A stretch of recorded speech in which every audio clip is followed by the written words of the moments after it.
سوال یہ ہے کہ جو مزدلفہ میں جو نیو مینا بنایا ہے، مزدلفہ کے اندر جو قیام کریں گے، آیا وہ پرانا مینا وہ 5 نمازیں جو سنت ادا کرنی ہے نمازوں کی، وہ نیو مینا میں ادا ہو جائے گی ہماری یا نہیں؟ دیکھیں، میں تو ہر سال اس مسئلے کو بیان کرتا ہوں کہ لفظ نیو مینا بولنا ہی جائز نہیں ہے، کیونکہ مزدلفہ جو ہے ایک خاص علاقہ ہے۔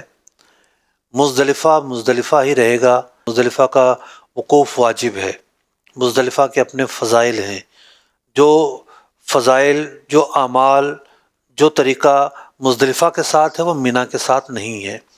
تو اس وقت ایریے کے کم پڑ جانے کی وجہ سے بہت بڑی تعداد میں حاجیوں کے خیمے مزدلفہ میں ڈالے جاتے ہیں۔ آج کل 1-2 سال سے اس کو ڈی کیٹیگری کہتے ہیں، کہ جن حاجیوں کو ڈی کیٹیگری الاٹ ہوئی ہوتی ہے ان کے جو خیمے ہیں وہ مینا میں نہیں ہوتے، وہ زیادہ تر خیمے مزدلفہ میں ہوتے ہیں۔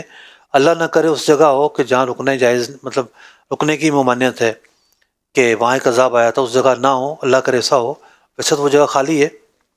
تو مزدلفہ میں اگر کسی کے خیمے ہیں تو وہ مینا کا جو قیام ہے اس سے تو محروم رہے گا، اس بات میں تو کوئی شک نہیں ہے۔ مینا کی راتیں، مینا کا قیام، اس سے وہ محروم رہے گا، وہ فضیلت اس کو حاصل نہیں ہوگی، کیونکہ یہ مینا سے باہر ٹھہرا ہوا ہے۔